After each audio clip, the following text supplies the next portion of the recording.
but also like a stumbling block at the same time for the same cause. And I believe all these things are playing together. All these things are playing together to waste the people's time, to conceal what is really happening. And at the end of the day, these people gain. I mean, if Rigathi goes home and he goes home with his millions, I mean, he has nothing to lose, you know. And what if he's also connected with other things? The other thing that I wanted to bring up was, I think there's a greater hand than what we see. All this is, I would say, is my conspiracy. A conspiracy would only need to be proven wrong, you know. So I think there's like a bigger hand somewhere, a greater interest that is being served by, I would call it, for lack of better words, a greedy sort of leadership that would that do not really care for the livelihoods of the wananchi, and so they are so quick to serve their masters. I wonder, our minerals, the great value that we have as a country, people out there know how wealthy we are, and it's like we don't even know how wealthy we are ourselves, you know. And you see how they have really serious interests in our lands, in our agriculture, and all these things, these sort of controls and stuff. I wonder, could these people be, really pushing stuff? I wonder who benefits. Is that my time out? Yeah, you can land in 1 minute. Wacha nikue kama waiter. 1 minute. Thank you. I wonder who benefits the most with something like an extension of a change from 5 years to 7 years. I mean, we've suffered with regimes that 5 years. How much more would we in regimes of 7 years? And the leadership, they don't suffer. It's the people that suffer. And while we suffer and they gain, it's actually at our own expense, at someone's gain that we do not know who they really are. So I think it's a call for us. They say, do not awake the sleeping giant, but it's like the sleeping giant is waking up. Africa is rising, Africa is waking up, and it's like they're in a rush, you know? So maybe we can look at that sort of bigger picture and be vigilant for ourselves as a people. Do not assume. Do not quickly join huyu ni wetu, sijui, sorry to say, but Morara ni wetu and all this. Man, if you agree on a few things, agree on those things from, you know, informed points of view. If you guys are going to court, maybe to say, let us all go there, let us do the right things, let us follow the procedures, because these guys, they don't respect the constitution, at least to the extent that tunajua, and they can also use it to their advantage, like they have used it right now. It's for their convenience of sorts. So my call to you all, as you have always been, as we have always been, let's continue to be vigilant. These guys would love it when we are weakened, when we are divided. That's where they thrive. One thing they know, if we are united and we have over solid front and we are determined to a cause, there's no force that is greater. The greatest forces in this world is the people, fire, and water. If those are things you can't go again. Sorry, I think let me just close that. Thank you so much for the opportunity. I appreciate it. Thank you for that, Gimuka. We'll be going back to you guys in a few, but I want also to hear from the new speakers in the form of Nyaradue, Ian, and Paul. Nyaradue, how are you doing? I'm okay, Peter. Today I'm really mad. Today I'm really breathing fire. I am so disappointed with this parliament, because I want us as Kenyans to first look at the precedents we are creating for the country and for our constitution. These constitutional offices are not jokes. They are put in our constitution for a reason. But what we have done today, trust me, with this Kenya of today, tomorrow, a governor will sleep and dream that his or her deputy is strangling her in the dream. Trust me, the deputy will be impeached. And therefore, we are creating new offices called use and dump. These deputy offices in Kenya are constitutional and must be respected. You people, you will agree with me today. It is obvious that the political class have the luxury to prioritize their fights over our challenges as a people. And this arrogance to the people is not going to end well. If our economic situation is not addressed, we are not only heading to economic collapse as a country, but we are also going to heading towards collapse of law and order as witnessed today. And I plead with all of us in here, those who love this country, we must continue pressing for the departure of this government at the earliest opportunity. And as a country, by the way, I don't like Gachagua. I don't like him. The way he's, when he got in office, his utterances were just off for me. But truth be told, as a country, we need to develop a culture of fairness and justice, regardless of the subject under scrutiny. From the allegations, the politicians or that Kitui MP brought, if you look at, if we were offering honest judgment, then surely those are not impeachable offenses, if you ask me. I stand guided, I stand corrected, but I feel whatever the 11 were not really impeachable, because for me, they sounded more like gossip, according to how Gachagua substantiated his evidence vis-a-vis the MP. And look at the way the speaker behaved. Oh God, the speaker was openly biased. And by the way, he erred by allowing MPs to act just like some lynch mob. They engaged in merciless character assassination against the DP on issues that were not even part of the motion.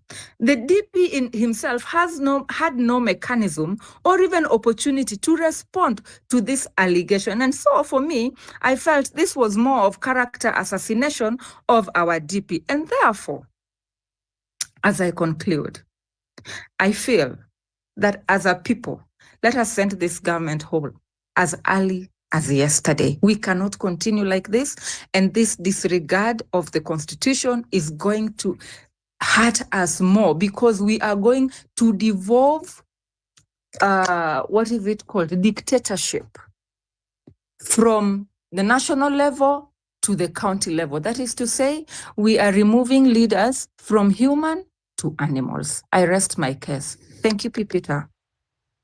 All right. Thank you, Nyaradue. You kept it under 4 minutes. That is commendable. Ladies and gentlemen, this is Home Run PP. It comes to you each and every weekday from 4 p.m. all the way to 9 p.m. East African time. But for the past 2 days, that is yesterday and today, we have been at the National Assembly, of course, following up on the impeachment motion against Rigathi Gachagwa today. And we have been here for a long time. And yesterday we were just preparing for it, and we ended it at midnight. Hey, Manieka high press. What am I paying for, guys? Are you trying to tell me something? Anyway, today we're also trying to at least get more opinion and, of course, more people speaking to us. What do you feel about that impeachment? Does it mean something to us? And, of course, what does it open to us? Of course, our show is supported by you, the listener. If you like what I'm doing, there's a tip line. 0721948229 is the number where you drop in your support. Ian Joroge, how are you doing? Ian, are you there? Pipita? Yes. Can you hear me? First of all, I want to greet my colleagues there. Then I appreciate my previous speaker, that is Nyaradue, for her remarks. Then, for this motion about impeachment, I don't, miss just jaipendelea kwangu. For those 11 grounds zenye amemwekea hapo, miss sijaona kitu yenye amefanya tinaweza fanya impeachiwe. Then, for the Speaker of the National Assembly, that is Moses Wetangula, hapa mimi pia nimeona hajafanya kweli. Yaani hakuna venye wewe unaweza kuwa judge lakini you are celebrating your partner to be impeached. Then kuna huu jamaa anaitwa aje, huu previous speaker alikuwa anaitwa nani? Let me confirm here.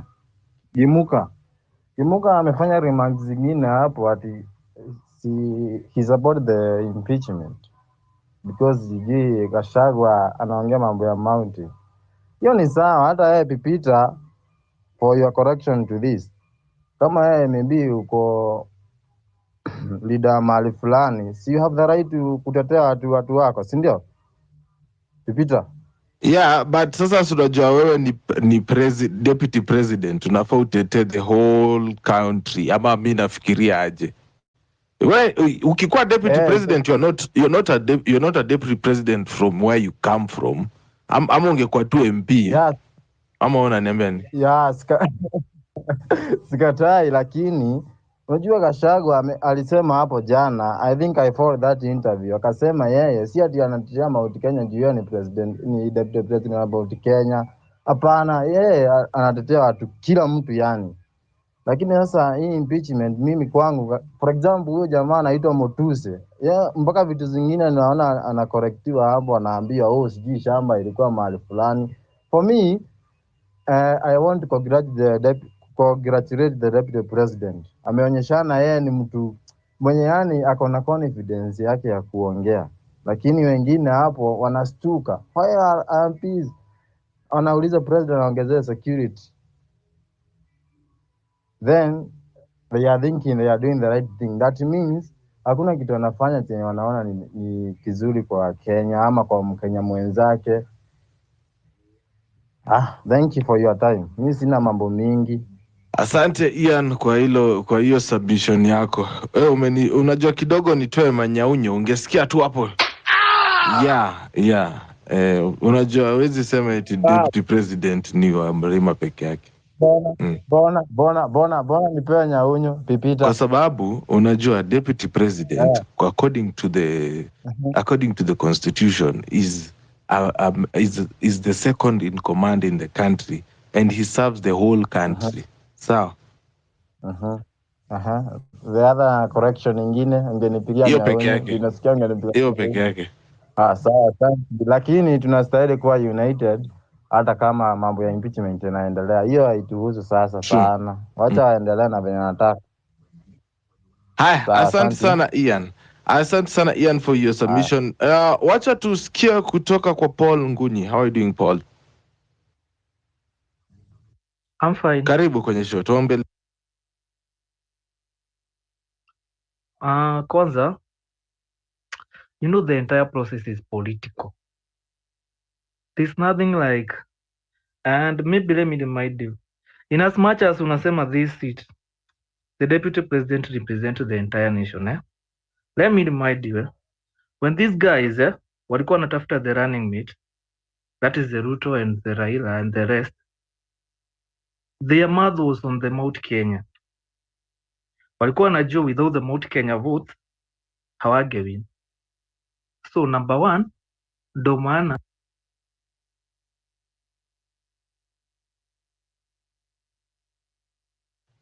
Paul, you have muted your mic, bwana. Sorry. So number one, that's why Martha Karua, hata kama hakuna kura alikuwa analeta, they had to put her sababu ni wa Mount Kenya. So this thing political, it's all about ethnicity. Now we are the ones who are supposed to change it, and that's why ukiona these guys, the way the guy is talking, ndivyo walikuwa wanaongea hata before.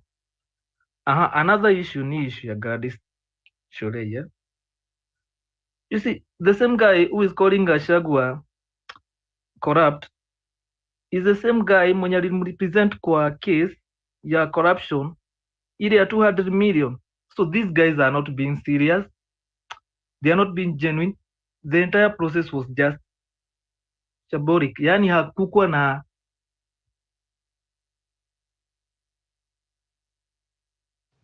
unmute it, bwana Paul.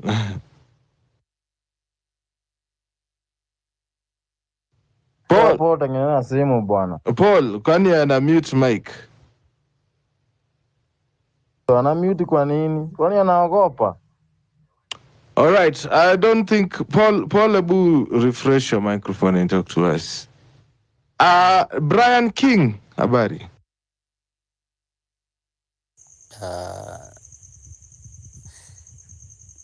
Poa sana.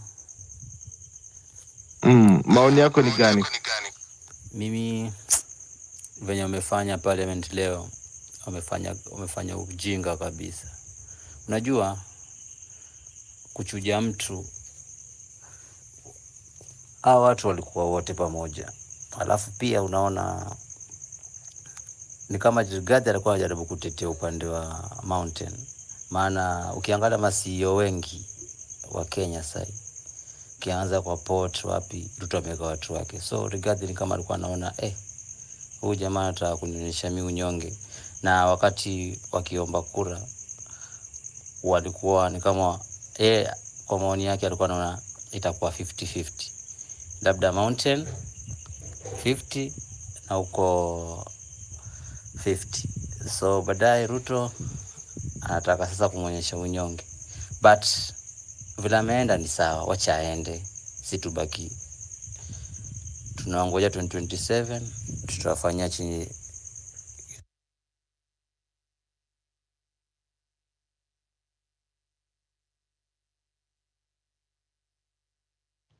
Kwani nini inaendelea? Ama umemaliza Brian? Jamani. Hey.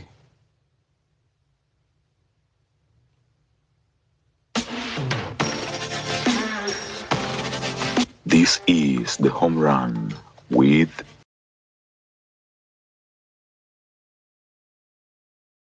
Let's hear from Steve Juma, then all things tusikie kutoka kwa all things.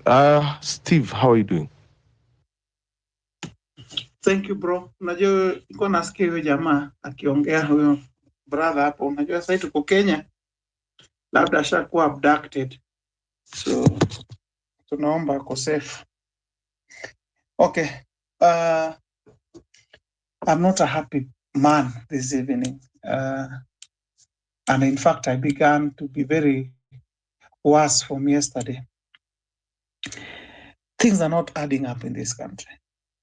Things are not really working for us, especially Kenyans who send their representative to the August House to represent their views or to deliberate and debate on their issues. Parliamentarians have shown us that their interest comes first, their ego comes first. Whoever they are playing their tune comes first. In fact, Parliament works for the executive, not Kenyans. Kenyans are on their own. Our agenda are not pursued in the Parliament. I don't know whether impeachment of Rigathi has already sorted issues to do with the health. Now, I don't know whether it has sorted issues to do with the school fees, colleges. I don't know. But you could see the zeal, the passion, the drive, the ego, the attendance. And the other time when we were dying on the street, some politicians were not in Parliament for their obvious reasons. Now, impeaching Rigathi as if Rigathi is the head of state. I hear people talk, they're trying to pull issues to do with the women. Mara Rigathi has no respect to women. Come on, when I'm saying this, I'm not saying this to defend Rigathi. I want Ruto out. Once Ruto is out, Rigathi is automatically out. We can't blame Rigathi as if he's the problem in our country. He's not. A brother of mine has just shared his view here. Rigathi speaks the way he said it even during campaign. And we cannot say that Rigathi has acquired wealth through proxies, through what? Kwani nani yako kwa hiyo serikali ambaye si mwizi? Nani hajaiba kwa hiyo serikali? Ruto akona nini sahi? So then you say Rigiji is tribal. Ebu chukua hiyo kiti ya deputy president, si Wahindi pia ni wa Kenya, wamekuwa registered kama Kenyan sasa. The Nubians wengine wanaitwa kina nani, wale wa Mozambique ama Zimbabwe. Someone can stand being corrected, ama aenda peleka pale kwa minority kama Pokomo pale, pea deputy ni Mpokomo, usikie hiyo Mount Kenya italipuka ama italipuka, if you mean Kenyans are not tribal. Look at Minister of Energy, for example, and Petroleum. Hiyo KPC ni wakina nani wako hapo kama si wakale wote? Na sisi tunapangiwa kwenda kuosha wazee sijui wapi Saudi Arabia, sijui wapi. Na pia ni story tu za jaba. Yaani unadanganywa, hiyo kudanganywa bado pia ni mchezo tu. Yaani huwezi amini rais anasemanga ukweli saa ngapi. Alafu saa hii MPs mpaka opposition ambao pia siku hizi si opposition, yaani watu wamekaa tu kama watoto tu wana celebrate. Now Peter, this is something I really want you to help me champion for. I just think that is high time all those who are working for government, I would say this in other forums, all those civil servants and state officers on that matter should go to, or when they are sick, they should go to public hospitals.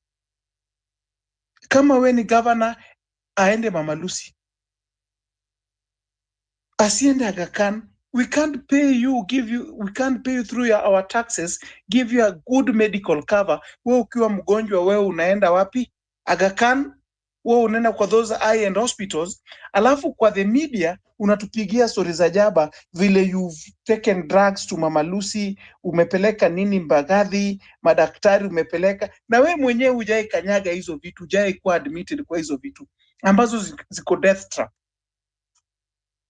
We need to have a bill or a law that now compels all state officers and civil servants.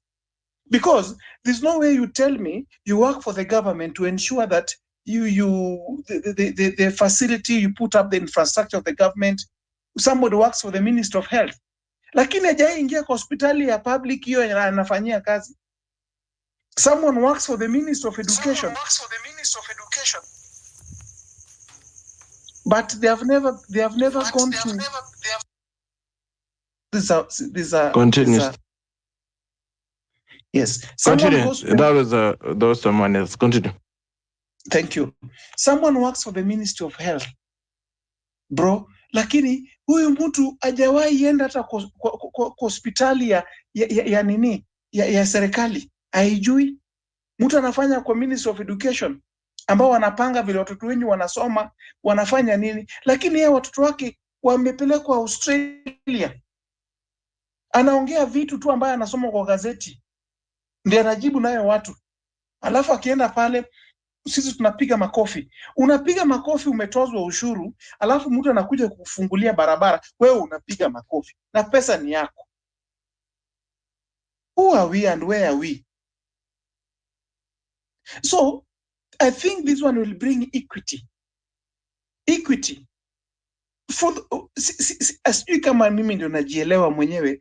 Wewe uandikwe na serikali, upewe pesa, unapata mshahara ya serikali, alafu hapo serikali imekupatia medical cover. Hii medical cover, ukiwa mgonjwa unapeleka pesa kwa private sector, Aga Khan, unaipeleka sijui wapi. Supeleke hii pesa basi kwa serikali, ndio hiyo pesa pia ipatikane, izidi kutengeneza hiyo hospitali. Na pia sasa ukienda kwa hiyo hospitali ya nini ya serikali ambayo unaifanyia kazi, ndio utajua ile vitu ambayo haiko kule. Uende pale udungwe tu maji, upewe Panadol ama Brufen, wewe pia uone kitu watu wanafanya.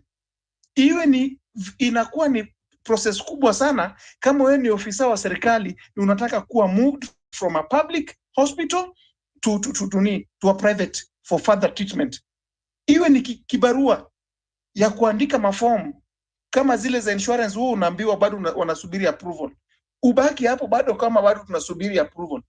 That is when these people will learn Lakini kama saa hii mpaka marafiki zangu wabunge mimi najua, mpaka ninawaambia Buda hii ni mbaya, jamaa anasema tu yes. Ni kama Rigiji ndio issue yetu Kenya hii.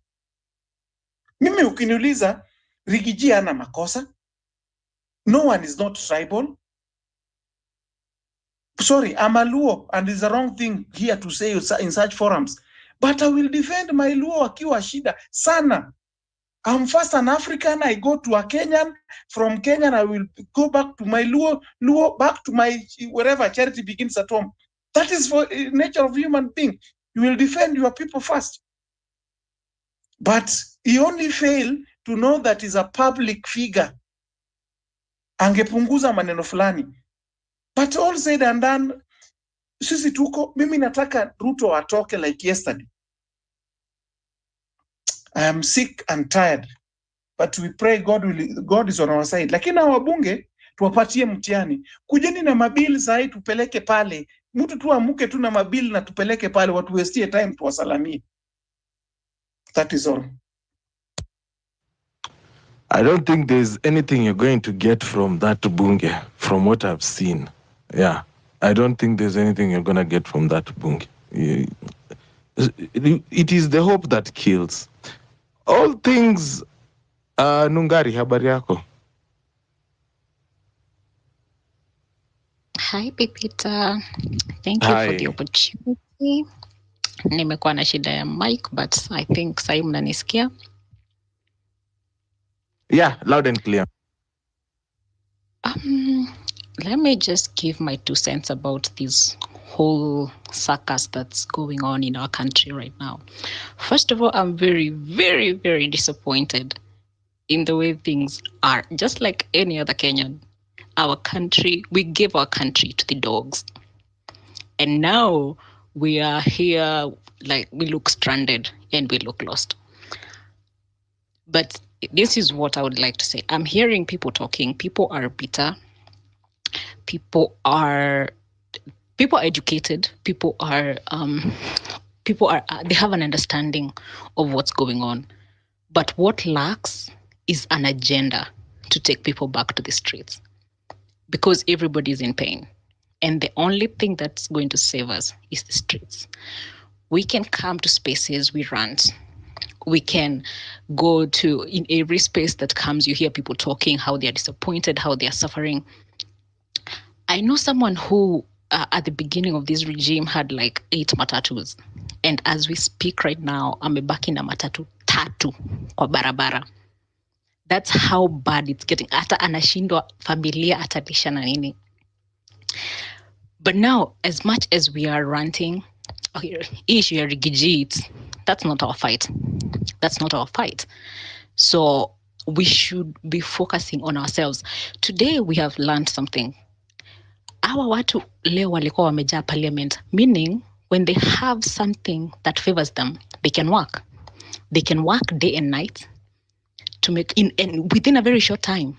Umeona vile issue ya Gachagwa imekuwa so rushed, because there are people, they are benefiting from the outcome, or whatever, whether they're trying to divide us, whether they're trying to get someone who is not going to disagree with Ruto, because Rigiji is going to speak his mind.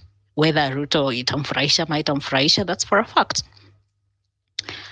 So ule mtu mwenye ataekwa hapo anafaa aingie akijua he was not chosen by the people, because Rigiji alikuwa kwa ballot, and the reason why most people, especially from the mountain, while they vote for this regime, it was because Rigiji, wanajua history, alikuwa Dio, Nyeri, and the brother, kuna history kubwa yao people from Nyeri, and now watu wanajua that.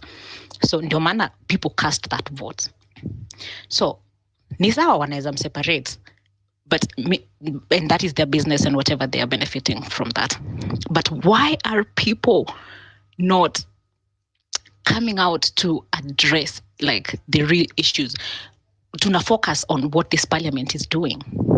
Whatever they're doing, clearly it's not for us. But what do we want as a people? What do we want? First of all, this parliament ingeenda nyumbani kitambo sana. Ile wakati tulianza maandamano, that was the chance we had. We had a very good chance to send them home. because after ile maandamano ya 25th na watu wakakuja wakasema dissolve cabinet iende home, the next thing we should have done was to push for dissolve parliament, but hiyo imepita. Why can't the movement now move to having an IEBC, to having the parliament set up an IEBC for us? Because bila the parliament, honestly, the IEBC kama haijakuwa set up, it's going to be hard to dissolve the parliament.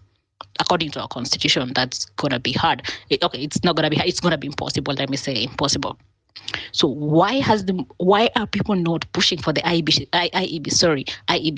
Because that's the only thing that's going to save us. And if we don't take action, then tutakuwa hapa space mpaka God knows when. Because I can assure you, the same way today, not today, this whole week wamekuwa like about Gachagwa, they already have a motion in parliament to extend their time from 5 years to 7 years.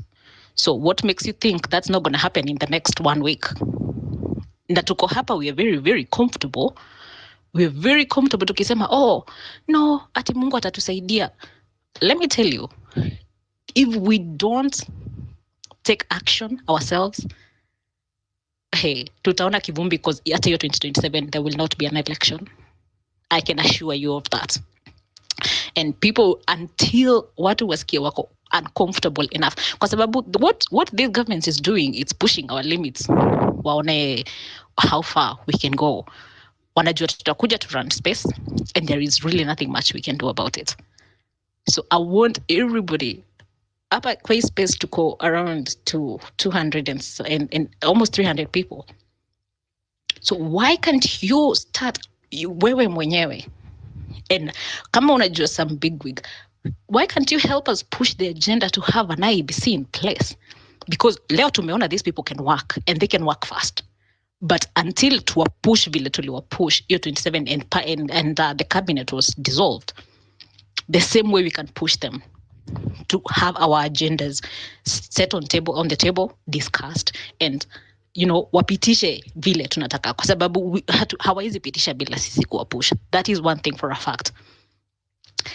Also, I don't know, we should make the ground so hostile for them. I don't know why we are making them have peace. It should be made so hostile that these people know that hatutaki mchezo. Why are we making them, mtu anaenda analala vizuri inafika asubuhi, alafu anaenda parliament kuanza kufanya vituko huko? Why are we letting, yani zile mashida zenye tuko nazo sisi ndio tunasikia uchungu, but wao wanaenda huko wanaiba pesa, wanafanya nini, and we are making them feel so comfortable. That should not be happening. We should not let that happen for another day. And starting tomorrow, not even starting tomorrow, starting today, we should start pushing for an IEBC immediately. And immediately that IEBC is set up, that parliament should go home immediately. It should be dissolved immediately. Because our watu leo tumeona what they can do. That means starting tomorrow, a motion is already in place to extend their term. So that means 2027, hakuna election tunaenda kufanya. So it's either we fight back, ama we continue ranting on these spaces until there is really nothing much we can do about it. So it's either now or right now. And hizi zingine wanafanya, hizo ni side 1 minute. Okay, hata namalizia. Hizo zingine ni side shows. Na the agenda right now, tunafaa kuwa na a very clear agenda. We want an IEBC in place, period. Tukipata IEBC, that is it. And until that happens, we should not let these people rest.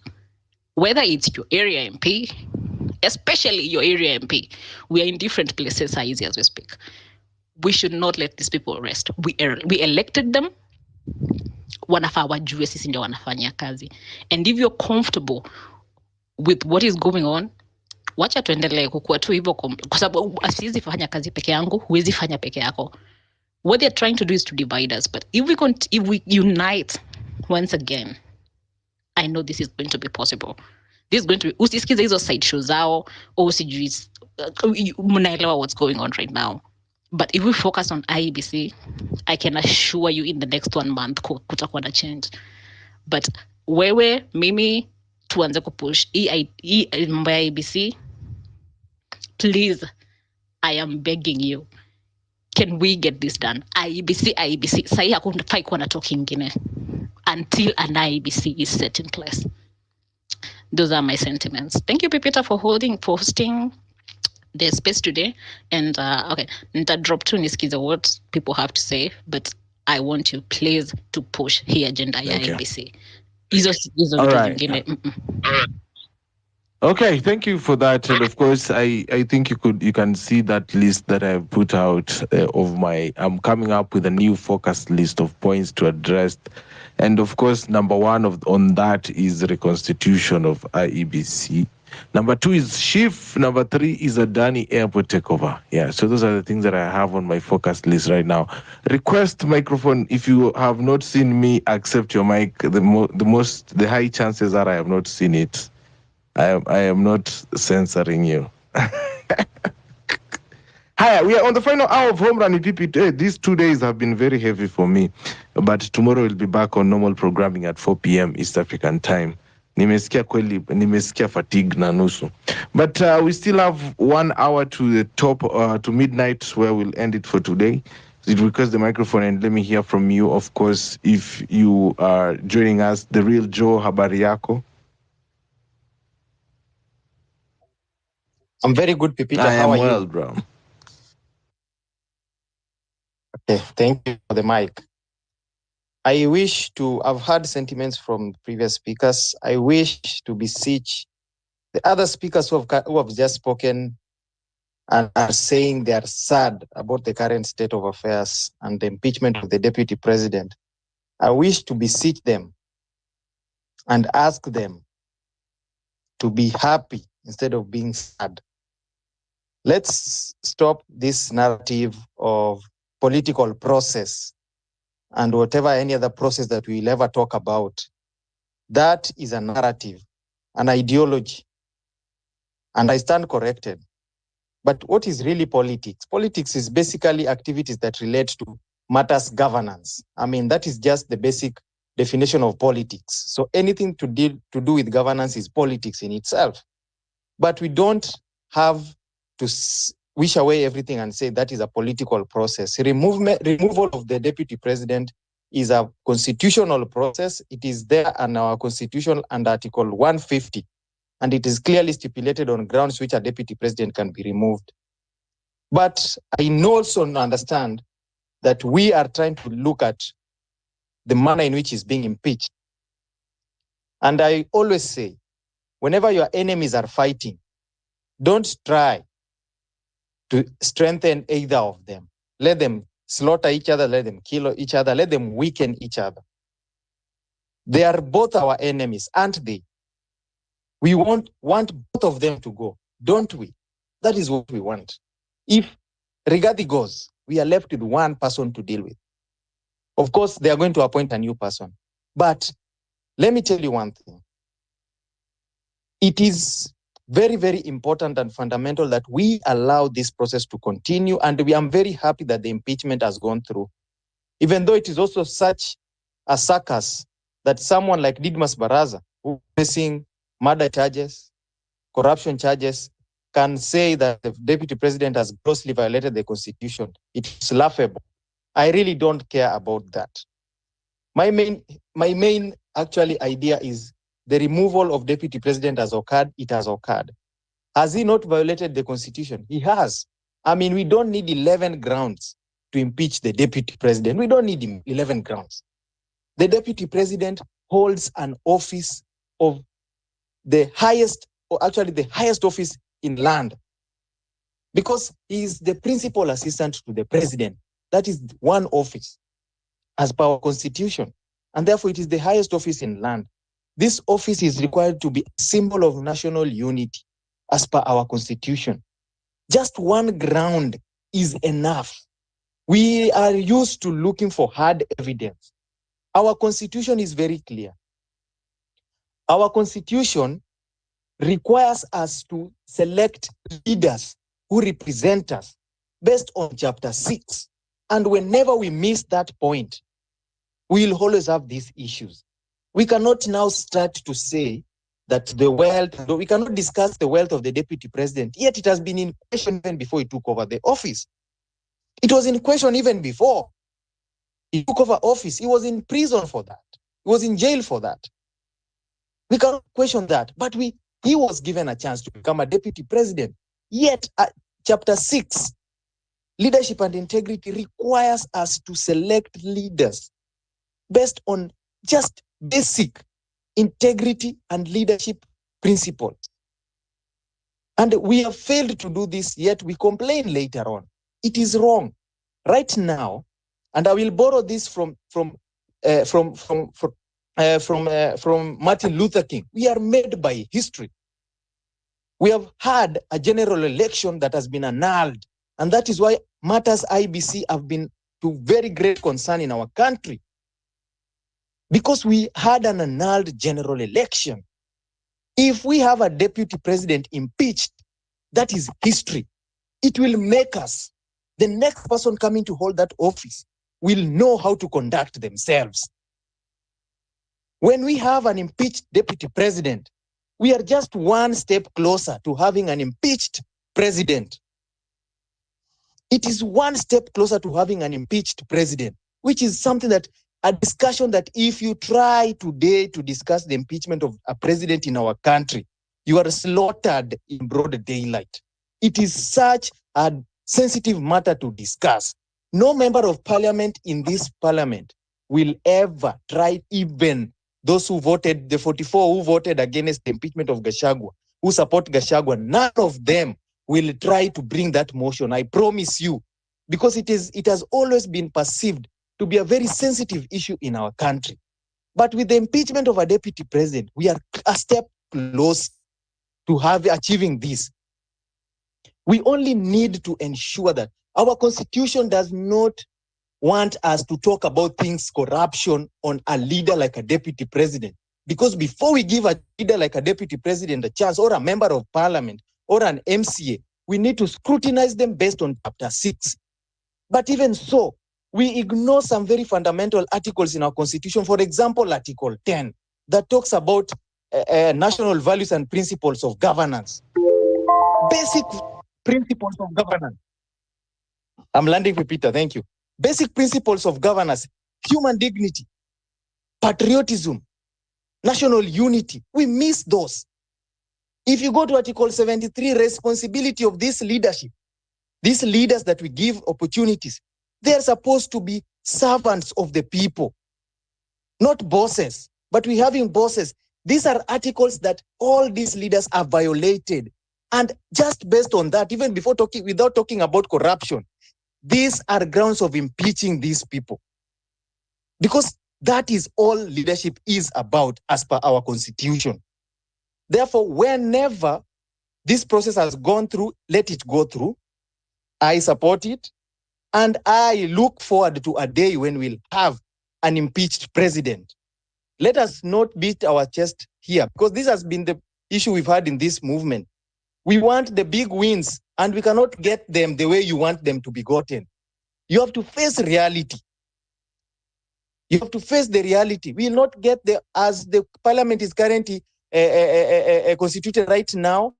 The president has already mobilized majority, and the president has whipped the members of parliament to impeach the deputy president. It is quite unfortunate that the members of parliament are whipped by the president.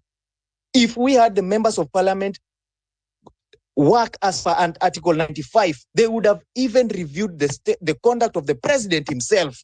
The first person who should have been impeached, we all know, should have been the president. But it is the deputy president who has gone. Well and good, let him go. From there, we'll chant our ways from there. Thank you very much. I rest my case. All right. Thank you, the one and only Real Joe. I don't want to go beyond midnight. I will have burnout. I've been live since 10 a.m. streaming that speech. And I've also been here now giving you about 4 hours of submission just to hear from you. So tukwe considerate. Naona Gimuka ameinua mkono juu. I'm going to go to Gimuka and then Nyaradue and then I think Mr. I don't know. Ameenda huyo Daniel. Aitwa Mr. Kilimani or something. Mr. Kilimanjaro Waithaka. All right, so Gibuka. Kindly, let me go after Nyaradue, Okay, and also reconnect your mic. I feel like it's imeenda mbali. Nyaradue. Peter, it's Nyaraduen. Please pronounce that last N. Adue is something really, really. Oh, adue ni kitu ingine different. Najua naweza kuwa naongea matusi kwa show bwana. I want to engage. My sister talked and told us, together with Juma, I think the last speaker, who just said, this is not our fight. By the way, if you look at my page, I'm the one who kept on joking, like, this is not my war, and I'm not really getting involved. But now, I want us to look at the long-term effect. Let's not look at what happened today. Let's not focus on the war between Gachagua and Ruto and whoever. Let's not focus on the politicians. But I plead with us that we focus on what this is doing to the future Kenya. Assume Gachagua goes to Senate and he's impeached in Senate, and then he goes to court, and then the court upholds his case. What kind of country are we going to have? I want you to just picture that. 2 presidents, because Gachagua is now going to just stamp and feel like he is untouchable because the courts have upheld his appeal. And assume it is the other way around. Gachagua loses both the Senate and the court. And then there's this dictator we are going to create. And the dictator, we have seen what he has done so far. Let's look at police brutality. Let's look at him selling our land, as in tukiona. Si ati ata tumelala, tunaona na anauza Kenya. Can you people focus on who we are creating? Because what we have done at Parliament today is creating dictatorship. And this dictatorship is not only going to be here up at the national level, but it's also going to trickle down to the